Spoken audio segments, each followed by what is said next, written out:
The Cardoso family arrived at the abandoned mansion on a gray October afternoon. Broken windows, ivy devouring the walls, a rusty gate creaking in the wind. The house was inherited from Uncle Augusto, a man who died alone and no one ever talked about. Lucas, 12 years old, was the first to explore.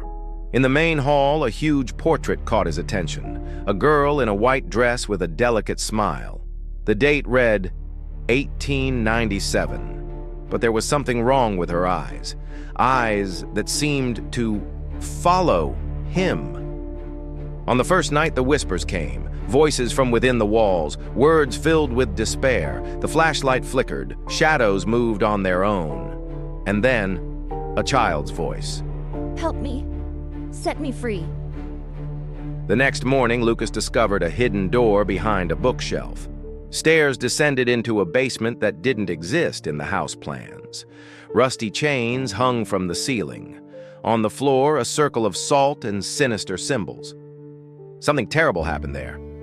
In front of a broken mirror, Lucas saw her, the girl from the portrait, behind him, pale as death. Her dress stained with something dark. When he turned around, no one was there, but wet footprints appeared on the dusty floor approaching him. A hidden diary revealed the truth. The house was built by Edmund Holloway, an occultist. The last entry read, I have imprisoned Helena's spirit in this house. The ritual demanded a sacrifice, and I gave my own daughter. May God forgive me. Helena, the girl in the portrait, trapped for over a century by her own father. That night, Lucas's mother was floating in the air, her eyes completely black, her voice distorted and childlike. Finally! I will have a family again. Helena had found a body, and she didn't care who she had to hurt to be free. Lucas dragged his father to the basement. They lit candles. He began the counter-ritual. Helena appeared in all her fury, screams that made their ears bleed, walls cracking. But Lucas realized the ritual wouldn't work. That's not what she needed. He stopped. He looked at Helena, beyond the terror, and saw only a child who was betrayed, murdered, forgotten. With tears on his face, he reached out his hand. I see you, Helena. I'm sorry for what they did to you. A golden light surrounded Helena. Her terrifying appearance dissolved. She smiled, a genuine smile.